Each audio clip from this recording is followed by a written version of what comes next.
মহিলাদের জন্য আপনারা জানেন আমাদের তিনটে জিনিসকে আমরা এনশিওর করছি, এক নারী সুরক্ষা। তার জন্য দুর্গা বাহিনীর মতো একটা এক্সক্লুসিভ মহিলা বাহিনী তৈরি করা হবে। মহিলাদের সামাজিক সুরক্ষা সুনিশ্চিত করতে হবে, যার জন্য আপনারা দেখছেন আমরা 1,500 টাকা বাড়ি 3,000 টাকা করবো। মহিলাদের বাসে যাতায়াতের জন্য ফ্রি আছে। তারপরে অনেক কেন্দ্রীয় প্রকল্প যেগুলো ইমপ্লিমেন্টেড হয়নি সেটা করা হবে।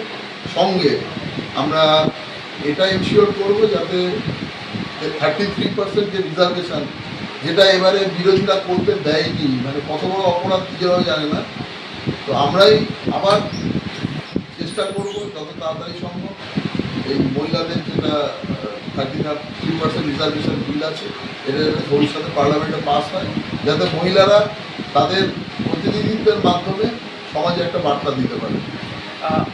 বেআইনি বাড়ি বুল্ডোজারটি ঘুরে দেওয়া যায়, এই যে বেআইনি বাড়ি নির্মাণগুলো যে হচ্ছিল এতদিন 5তলা 6তলা, এইগুলো মানে কনস্ট্রাকশন কীভাবে আসছিল বা কী, মানে এগুলোটাই এর পিছনে যারা রক্ত কি যখন ভক্ত হয়, তৃণমূল দলটাই চোর, টাকার বিনিময়ে যা খুশি করেছে। কোনো যেটা নিরাপত্তা বলুন, সিকিউরিটি সিস্টেম বলুন, পরবর্তীকালে মানুষের প্রাণহানির আশঙ্কা, এগুলো কোনো কিছু তোয়াক্কা করেনি। তার জন্য এগুলো করেছে, এর জন্য বড় বড় ঘটনা ঘটছে।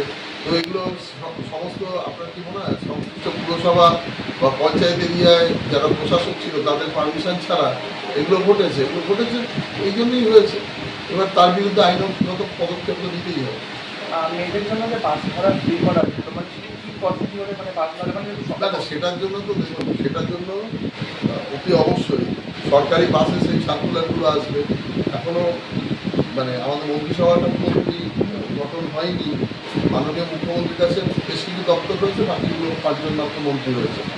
অচিরেই যেটা হয়ে যাওয়ার পরে প্রত্যেকটা ডিপার্টমেন্ট যখন ঠিকভাবে ফাংশনিং শুরু করবে, এই সার্কুলারও আসবে এবং এই পুরো ব্যাপারটাকে ইমপ্লিমেন্ট করা হবে। ওটা তো আমাদের যেটা বলে সংকল্প পত্র ছিল, এটা সরকারিভাবে আইন করতে হবে। তার জন্য আমি অপেক্ষা করি।